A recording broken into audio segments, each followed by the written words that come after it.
Good morning, everyone. My guest today is Mike House. I'm very excited to have Mike as one of the early guests on Conversation and Transition. My goal is definitely to have some pretty broad-ranging conversations, but including ones that involve some of the lessons from being out in nature and being, living really close to life, which Mike is a survival expert, and I think he's going to have some really great insights to share with us today. So, one thing I really want to talk to you about is the notion of personal resilience. So, maybe you could give us a bit of a background to start with, and then, give us some of your nuggets of gold on what it takes to be a resilient person. Yeah, sure. So, I guess in terms of background, the short version is grew up on a farm surrounded by reserve. Spent a lot of my young years walking around in that country and just tuning into observing things. My dad was a very different farmer, very conservation minded. Had the real privilege, although didn't realise it then, of spending some time with some of the local Indigenous people in that bush as well. And then kind of just kept opening interesting doors. I've never been someone with a particular career set in front of me. It's just, that door looks interesting. And one of them was the survival instructor door. That was really interesting work. So very much on the lines of what we call modern survival. So there's Indigenous people and traditional cultures around the world that live in deep harmony with nature and do it on a sustained and ongoing basis. Modern survival is more about what do you do if you're lost or stranded outside of your usual comfort zone, where the stats show that people typically perish within 24 hours of being lost or stranded somewhere, and it's usually because they make really reactive decisions and just get themselves into a spiral of things just keep getting worse. So dehydration and exposure in our country is the main one, and exposure in cold climates as well. So modern survival is really about how do I keep myself alive in the natural environment with nothing for long enough to be rescued or to sort it out myself. So it's a very different frame to living in a sustained way in the bush. So I think it's really worth acknowledging that difference. For me, that means that a lot of what I've done is really about, you asked about resilience, it's really about how do you respond to moments of impact where you suddenly realise you're over some line that you anticipated into territory where you're deeply unfamiliar, deeply unsettled, where you're probably not prepped or equipped to deal with it, and you have just got whatever the resources that you have in that's it. I reckon that's life. Yes. We just managed to delude ourselves that we've got a really high degree of control over a lot of things, but there's nothing that says that circumstances won't serve us all sorts of curveballs. And it's really, nature teaches us so many lessons in that as well. So, for example, Queensland fairly recently, within 18-month period, had 200-year flood events, and people go, but it's a 100-year flood. How can we have two in 2 years? It's like, well, there's nothing in the manual of nature that says it will happen every 100 years. It's just an unusual event. And the way that we're driving things, those things seem to be happening already.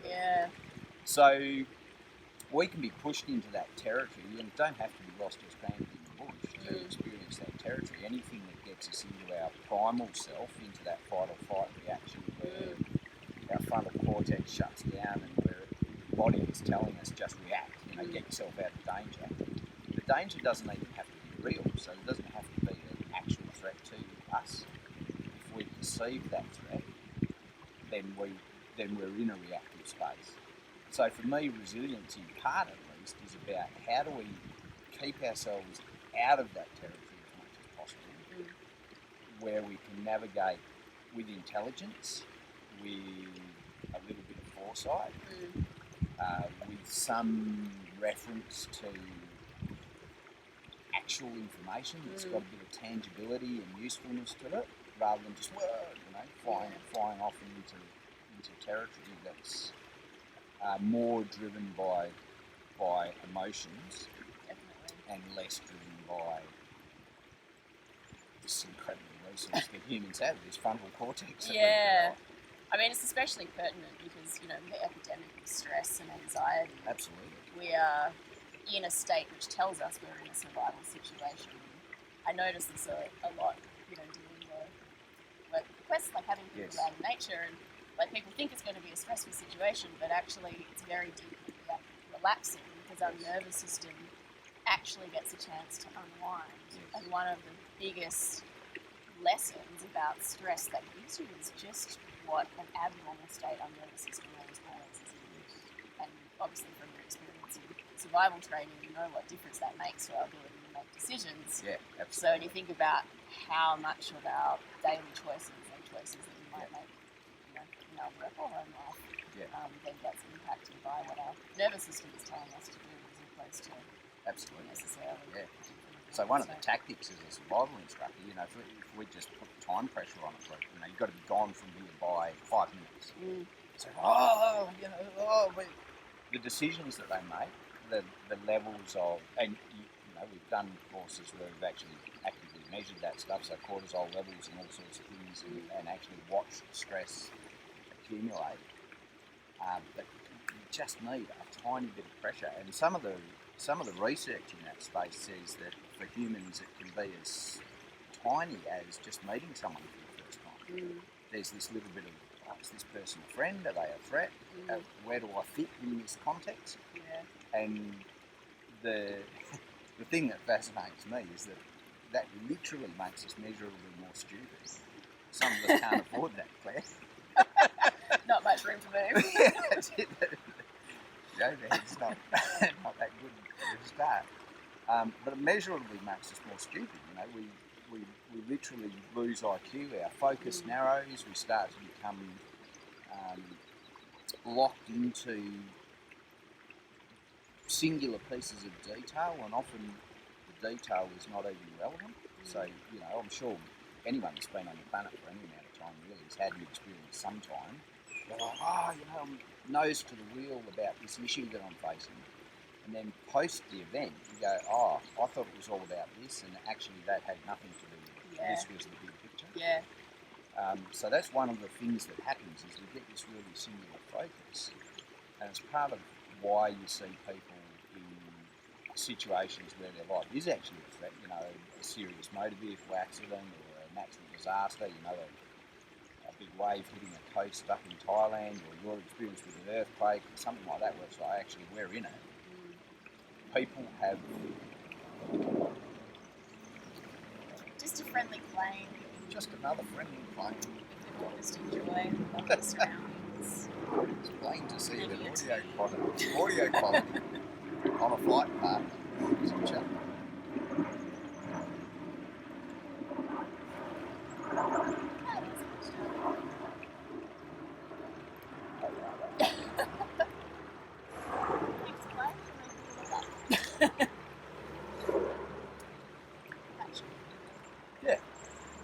So when we experience a situation where we're actually thrust into something where there is a meaningful threat, you know, a traffic accident, someone attacking us, your earthquake experience, a tsunami hitting our coast, people's recall of those situations is often really specific and really narrow. So there's all sorts of detail they remember, but there's so much that they miss. And partly that's fight or flight locking us into a very different way of perceiving. Do you think that makes us more prone to cognitive biases? Like, are we selectively? Because I was thinking about it in terms of like, I know that just came out of the blue. I was just bringing to mind, like, you know, when the passing on of information on social media, for example, is like we are then making decisions about what to forward on something based on like, do we know this person already? Is this, you know, was someone just mentioning it the other day and then this information's popped up and we haven't stopped to step back and analyse it, but because we've recently heard of it and we think, so leading to spreading misinformation. Look, potentially I reckon you might be onto something there. Certainly one of the things that's fascinating about people who actually perish in survival situations, so in our Australian outback we've had around about 2 deaths a year for pretty much the recent past, at least the last 25 years, and probably more than that. And they always start with lost or stranded. So, the person gets bogged, or they can't find their vehicle, or they can't find their way back to the track. And the bias response, the sort of default response is, I've got to get myself back to other humans. Yeah. So there's something deeply comforting about being with our tribe. So people will leave a well-equipped camper with 170 litres of water on board, going, I've got to walk back to the highway. So why? Pull out the awning, set up the chairs. It's not where you're planning to camp, but it's not a reason to die either. So I think there is probably an element of when we're under stress, we're more inclined to perpetuate whatever makes us feel comfortable. It certainly makes us less able to view it broadly and get a really comprehensive picture of what's going on.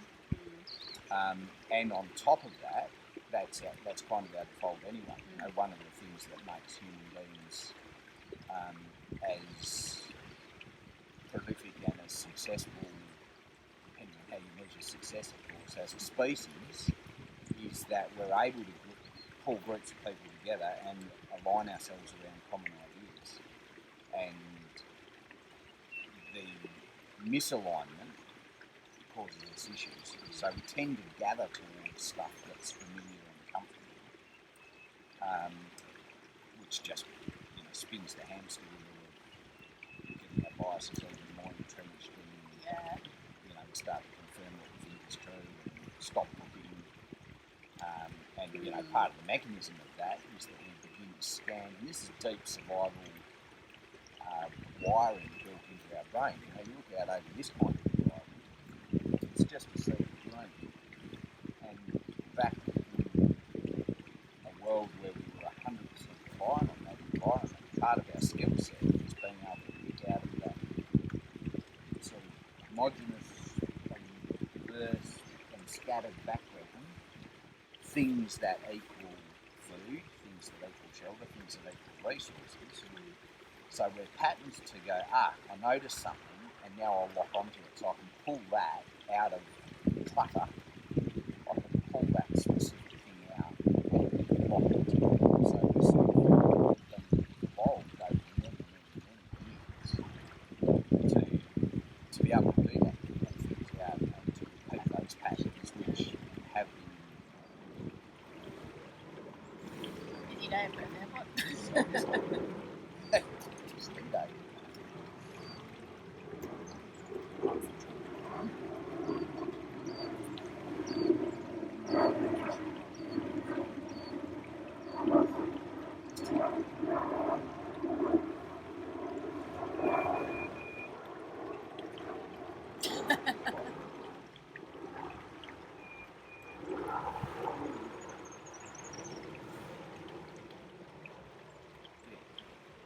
So that human ability to pull specific points and perspectives out of a broad backdrop is actually part of our recipe for success. Yeah. And also one of our biggest Achilles heels, because our tendencies go, that pattern works, and therefore let me repeat it. So anything that's got a payoff for us doesn't have to necessarily be a positive payoff. We're kind of inclined to just, let me go there again. So back to your question about resilience. For me, one of the definitions of that is somebody who relentlessly pursues the edges of their understanding of themselves and of the world around them. I think the more that we can do that, the better able we are to deal with ambiguity, to deal with stress, to deal with diverse situations, to deal with things that are unexpected. And for me, part of that pattern is, I have a personal commitment to every year looking for something that is my annual challenge for me. So I deliberately insert myself in a place where I'm a novice, I'm learning. Preferably it's a little bit scary, not necessarily terrifying, but it's just, this is a bit edgy. Yeah. And I think that helps you stay fresh. It's like, okay, this is new and different. That's a really interesting point. I mean, when I always try to think about, what are the principles that nature teaches us of, in more technical terms, the principles of living systems. And one of the things that gives nature its ability to be resilient and self-heal is the fact that when there's diversity. Yes. It's one of the reasons that we need to try to protect biodiversity. Yeah. And when you're talking just then about, one of the things that makes you personally resilient in terms of like going and seeking out new experiences, it's almost like giving you a diversity of learning, knowledge, learning of different patterns and ways to respond to life. Yeah. Yeah. It's a very inbuilt trait of ours. I think, there is the tradition of going and seeking out like rites of passage, Yes. or things that push us to the edge so that we can sort of break apart old patterns and then come back in a different way.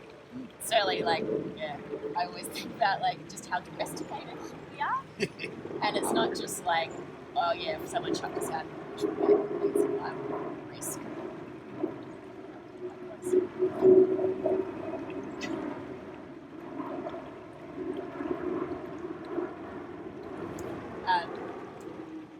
It's also that flexibility that having diversity of experience and knowing how to respond to stressful situations where you actually risk without having walking that edge of life in such a fine way. Actually kind of locked up as animals for a lot of the time. And that changes our brain and changes our Yeah, absolutely. We've got a lot of the same physiological issues that locked up zoo animals have. So for me, that's about, we were talking before about some of our biases and our tendency to sort of gravitate back towards whatever's comfortable for us. That habit of deliberately seeking out new and different environments, new and different places to be, wisdom, learning, all of those kinds of things. What it does is it keeps your thinking a little bit more agile, and it does a couple of things. I think it helps you to see broader patterns. So it's like, this is a bit like that, which is useful. But it also helps you to see, I've been stuck in this groove, and I really need to be thinking quite differently. And in practical terms, that doesn't have to be wild adventure. For some people, that cutting edge could be as simple as get out of the house more often and meet some people you've never met before. Yeah. Go try to find somebody that you don't normally hang around with. Have a conversation with an Indigenous person on the street. Rock up to a gay bar and say hi. Even just go to a different cafe. Order something different for breakfast. Could be Start enough where you're at, for some people, and then take it as far as you like. Love it. And I guess we kind of started to touch upon, we spoke a lot about the effects of decision making. Maybe would you like to sort of explain a bit, what happens to us in our neurophysiology when we're under pressure and stress? I'll answer that after this aircraft, John. It's a little one, but it's a noisy. Yeah.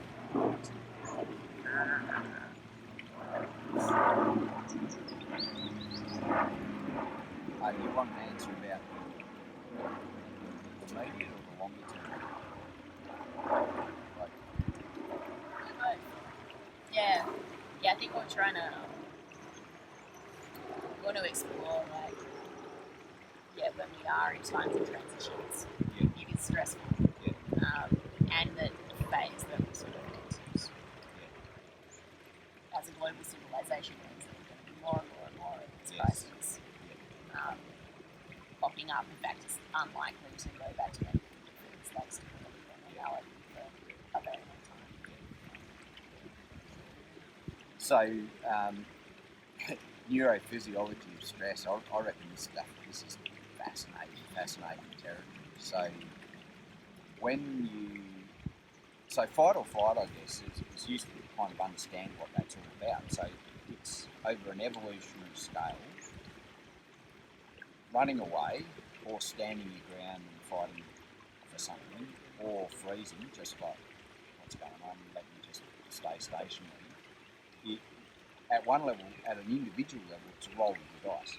So if we were in the middle of a situation now where, we're near a cliff and there's a rock fall happening, someone who is a dominantly fight person might go, rocks, get out of my way, and so, Someone who's a fight person will go, I'm just out of here. And if someone who's dominantly freeze would sort of just stand there like a deer in the headlights and rocks slugging all around.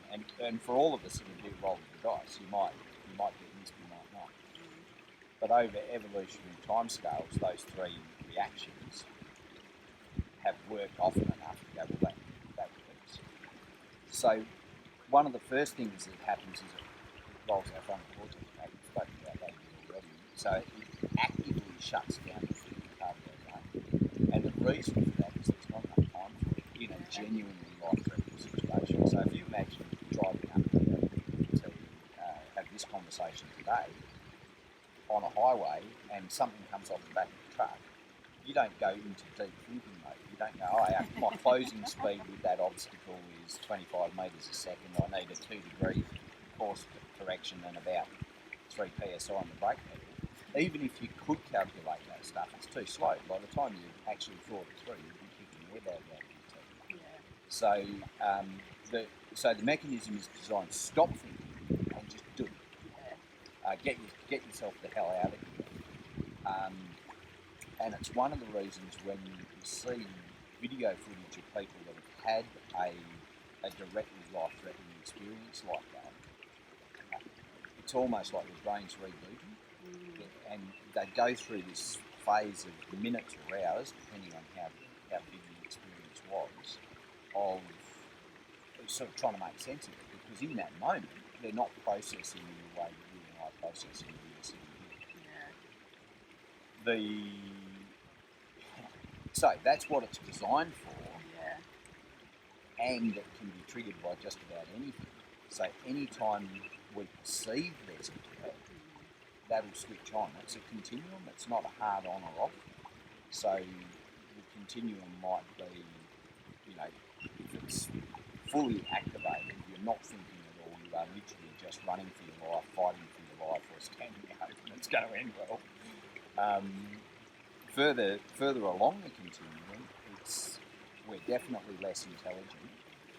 The system gets flooded with a whole bunch of hormones, so digestion pretty much shuts down. Vision actually narrows. Cognitively, we narrow. Everything ramps up for massive and immediate action. So some parts of our vascular system contract, other bits open right up. Big dumps of adrenaline, cortisol, all those sorts of hormones that are designed for quick action, but also if we get injured, they'll be able to shut blood flow down and all that kind of thing. So in the longer term, if we're in that state all of the time, the impacts on health are huge because digestion's crap, circulation's crap, thinking is crap. If you look at animals in the wild, if they're in that state, even a hunting animal, which is more or less in fight or flight when it's hunting, they will often make a kill and then lie down for 2 hours before they eat it. So, I need to get all that crap out of my body and just go, what's just happened? And then it's like, okay, now I can relax and eat and do all of that. So it's like we digest not only food but also experiences. Like that, as you're talking about the effect on digestion, linked to the earlier part of the conversation, we were talking about seeking out new experiences for learning, and I was thinking, well, we must make it more like rigid in the sense that we don't get to integrate and digest what we've learned and experienced, because we're so we're not in a phase that lets us process things in that way. We're so just whatever it takes right now, which in the long run makes us stupider, less flexible. And look, I don't know for sure, but I suspect that's part of the mechanism that happens with things like post-traumatic stress, where people experience things that put them deeply in a fight or flight state, and unless they're able to come fully out of that and process the experience at a physical, emotional, and cognitive level, they're they're kind of stuck with it, you know? And I think that's part of the challenge too. So in that moment of impact, whatever that looks like, we've got some version of fight or flight going on. We're not dealing with the full experience. We are literally just getting ourselves out of dodge. So at some point, to remain comfortable, balanced, healthy, it's something to process that. And I think one of the hazards of our modern existence is we just stuff down. You know, it's like, okay, deal with that, and here's the next thing, and here's the next thing, and here's the next thing. And we very rarely, you know, this is one of the wonderful things about requests. So we very rarely actually pull ourselves out of the matrix and go, just breathe for a bit, slow down, your word, integrate, you know, let a bit of this stuff just flow through and work out what it means for us and to us. And COVID's been an interesting experiment from that point of view. With so many people reducing workloads, locked down, all of that sort of thing. You know, we actually get to face ourselves. For some of us, it's the first time. So, that's confronting. Yeah. Yeah, and it shows us just what a backlog of stuff to process that we have, which is confronting, but also kind of gives us a lesson in terms of, well, if we want to choose like how we step out of this personally, and how we might like to structure our lives to be able to give ourselves more time for doing that processing.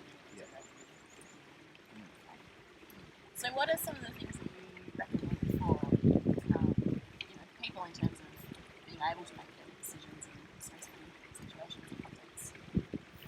So I guess a lot of my work is described as deeply tactical. So it's for right in the moment. Yeah. And I think it's useful to frame it in that way because other people can see it, otherwise it's misinterpreted. So one, and the possible misinterpretation is that we're talking, ultra blokey, harden the hell up, just, carry on. And that is so far removed from what often is sensible that, we need to make that distinction. So one of the tactics that we can use in a pressure moment, and I would describe almost any transition that we make as a potential moment of pressure.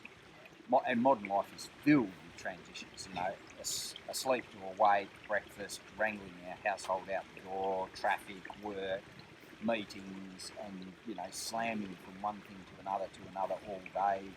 Often those transitions involve very abrupt and significant changes of role, so we're chucking on a totally different hat, and the energy and intention and focus of what we're there for is dramatically changed. And there's rarely time between those transitions to fully set up for it. It's not like we sort of get an hour to go, next I'm going to be a mother, or next I'm going to be dealing with a staff disciplinary issue, or solving this problem, or entering a deeply innovative and creative space. We just go slam. And in each of those moments, there's the potential for us to pick up and part with us some of the essence of that past experience, the immediately past one, and drag it into the next one. And so I talk about a tactic called guerilla mindfulness. So guerilla as in freedom fighter, not the black ape. And gorillas are typically outgunned, outclassed and outnumbered, and they've got to make do with very, very limited resources. And so their tactics are really rapidly in and out, usually against a much more well-equipped opposition, and they need immediate results with relatively low effort. So guerilla mindfulness is like that. There's mindfulness like spend 30 minutes in the morning meditating, going for a mindful walk in an environment like this, slowing your pace down and eating mindfully, and they all take time. And I find there's three issues that people encounter when they attempt that kind of mindfulness in the current context. So those issues are that for a lot of people who are in a deeply stressed state or their bias is towards action, if you tell them to just sit here for 40 minutes and just observe, dial into what your senses tell you, after 2 minutes they're tapping their foot and they're getting twitchy and they're like, but what do you want me to do? You know, it's, I've got to do something. Just sit, listen, watch. You know? Isn't that enough? So for some people it's very, very difficult to actually cultivate those kinds of habits. Yeah. I think they should try. There's lots of evidence that says it's a really good thing to do. Start small. But we need to acknowledge that that's a challenge for many people. Second thing is, even if we've got a great mindfulness practice, at any one of those transitions we might be activated somewhere along that fight or flight continuum, such that our practice of the morning or the night before is far distant and we don't have a way of connecting with it in that moment. Yeah. And it's not like we can say in our modern context, look, I've just really lost my call, I need 40 minutes to meditate, I'll get back to you on that. You know? Yeah. So we're not structured that way typically. And then the third issue is you can't deploy it in a moment of immediate pressure. So it's not something you can switch on quickly. It takes a little bit of time to cultivate and to drop into. So guerilla mindfulness is for all those three things, I guess. Nice. It's got three steps to it, really, really simple. Takes much longer to explain than to do. So step one is just to breathe rhythmically. And that's the only, we're talking about what is our body and physiological state do when we're under stress. Most of it is way outside of our control. A lot of it we're not even physically aware of. Breathing is the only part of the reaction that we can control. So we'll typically breathe faster, we'll hold our breath.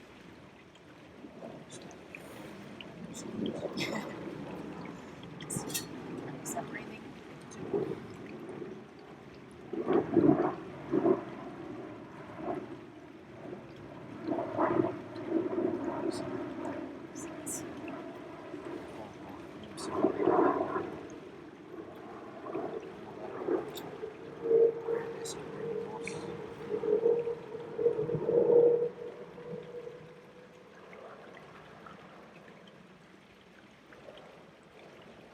So of that reaction, the only part of it that we've got any conscious control over is breathing.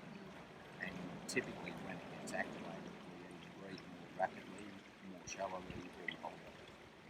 And when we become aware of that, so that's the key, is we've got to become aware of it. As soon as we start to breathe rhythmically again, and rhythm is the key to that. So deep and slow is good, but rhythm is the thing that really tells our body we're not in a state of fight or flight. It's like a bloody great big physiological switch that just shuts that sucker down. So 3 breaths is enough. More is better, but 3 is enough to just breathe rhythmically, and it just brings you back to switching that mechanism off and a bit more grounded in the moment. The second step is to state as clearly as you can what your emotional state is right now. And the important thing here is, and that's why I made that distinction earlier, the important thing here is that we're not actually indulging or processing the emotion. We want to be really not interested in the story behind the emotion. It's almost like labelling it to not really. It's just acknowledge it and park it. Yeah. So, because typically when we process emotion, we've got to dive deeper into it before we can come out the other side, and that's not always useful. So, if, for example, before this conversation, I'd had a really frustrating time trying to get the cup of tea going. The stove wouldn't light, the sugar had spilled all through my pack, and I was quite frustrated. And coming into this conversation, I'd just simply be saying I'm frustrated. Yeah. But I wouldn't be getting into it because of the cooker, because of the tea, because of the rain, the plane, or whatever it was. Yeah. I'm literally just saying, this is my emotional state. We should be able to do that really in no more than 3 words. And I reckon the better our repertoire of language about emotion becomes, the more readily we can kind of identify what am I feeling and just acknowledge it. That's it. So what that does is it helps us to process cortisol out of our system, but it also helps us to go, okay, that's how I have been, and then the third step is what's my intention for what I'm doing or about to do, so that I can leave that if I need to, or bring it if I need to, but really intentionally focus on it right now. So if I had been frustrated, my intent for now might be, well, I want to have a really warm, generous, open, generative conversation with Claire. So that's my intention. Frustration ain't going to help that. Yeah. If I've come, in a work context, if I've just come out of a really hostile argument with somebody, and my next job is to welcome a new person to the team, the anger or whatever I bring from that conversation is not useful. Yeah. If you do that regularly through the day, what you find is your emotional state's quite malleable. It goes all over the place. There'll be times in any given day where you'll feel happy, sad, angry, frustrated. Emotions tend to grow if they're not dealt with. So if I feel angry and I don't do anything about that, at some point I'm going to be filled with rage. Yeah. If I'm sad, at some point, if I don't do anything with that, it will turn into depression. So it's not saying don't deal with that. If I'm going through a day and every time I check in with my emotion, I'm going sad, sad, sad, sad. So at some point, phone a friend, go see a counsellor, get out in the bush, do something, whatever it is for you, whatever your outlet is. So it's not about not dealing with that stuff, it's just about managing it in that pressure moment. Makes sense. Beautiful. I like it. It's nice to have those, like I said, those tactics, because when we are under pressure, it's one thing I noticed being in the earthquake in the Himalaya. Yeah. We were right up there, and the earth, started waving, and there were boulders like flying off the sides of the mountains and stuff. Yeah. And I remember my brain just was like, okay, what am I being told about? What do I do in an earthquake? And I'm like going, find a doorway. And I'm like, it's not really helpful. But it shows I don't even remember when I would have been trained to sit under your desk or go into a doorway. Living in Perth, earthquakes aren't such a big thing. But at some point in time, some kind of training that said, okay, this is what you do now. And, that's what I was looking for. And then I was like, damn it, I haven't been trained to what to do in this situation. So, Yeah, there's something about having these tactics at hand. It's really Absolutely. simple and really easy to remember. So that's, for me, one of the things that's great about that tactic is it's useful in a huge array of experiences. So if we were lost or stranded somewhere, say if we got our four-wheel drive clogged in the creek and we're going to be stranded here overnight, the mistake most people make is they just rush off, let me get back to the highway, back to civilization. If all we did was took 3 breaths, said, actually, I feel really anxious and a little bit afraid, and I'm not sure I know enough. What's my intention? Figure this out and stay alive. Just doing that would be enough for most of those 50 people who died to be still here. And in a situation like, I've just been in traffic and some idiot's cut me off in a merging lane, and I'm 3 breaths, feel a bit frustrated. What's my intention? Well, my intention is just to be safe on the road, So you can use it to kind of reset in just about any experience, and very, very quickly. Yeah. You're unlikely to tune into what my intention is and think, no, I still want to be self-righteous. Yeah, that's right. Ram the bastard. Yeah, keeps you honest, sounds like. And then, if we talk tactics, so that's a really immediate thing that can be done. One of the other things that's extremely useful in terms of moderating our psychology is to add gratitude. And I don't mean sort of Insta-worthy, hashtag so grateful kind of crap that you see around the place. Because humans, we have very good BS meters. And stuff that's just about happy, you kind of, at some fundamental level, we just kind of go, no, that doesn't quite. The interesting thing about gratitude is that, and it's actually a tactic that people who survive physiology across a huge array of human experience, is that they find things to be grateful for. And some of the stuff that I've read, where you look at the experience that somebody is in, and you go, well, if that person can find gratitude in that experience, I'm pretty right, you know. Yeah. Life is nowhere near that full on for me, and they were able to find things to be grateful for. What's curious about gratitude is that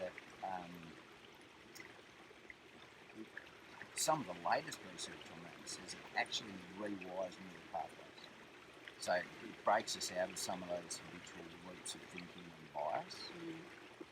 I think in our modern context, you know, historically we were in environments where we could actually see progress. So, you know, we'd build a village, we'd plough a field, we'd go hunt something, and at the end of the day the work is done and you go, there it is, there's the work. Yeah. In our modern context, one of the things that contributes to our stress is the to-do lists often grow faster than you can tick them off. And we've got so many projects that are kind of ongoing in nature that we rarely get to a point of visible and complete. Yeah. And so gratitude gives us a sense of progress. You know, we can stop and we can just acknowledge where we got to. We can acknowledge things that people have done for us. We can acknowledge things that we appreciate in the environment around us, physical, emotional resources that we have around us. And it's fascinating stuff. The research on this says the magnitude of what we're grateful for is irrelevant. So you could be this morning grateful for me making you a cup of tea, or you could be grateful for the fact that we live in Western Australia and we're not in a country that's more deeply affected by COVID. The magnitude of those things is really different, but the impact on your personal psychology is about the same. Yeah. So we don't have to find massive life-changing revelations where we go, oh, I'm so grateful for this incredible thing. It can be really simple stuff. Yeah. I heard a bird this morning when I woke up, a magpie caroling in the tree outside, is good. You know, that's enough. Definitely. That's enough. It really brings us into the present moment, which, you know, Yes. you know, really relates to where we're at now in terms of so much uncertainty that what does trying to work out the future do because we already got enough information to either working out what's actually going on right now, or be, you know, worrying about the future which we don't have control over. Just bringing back into the here and now, which is a really important tool.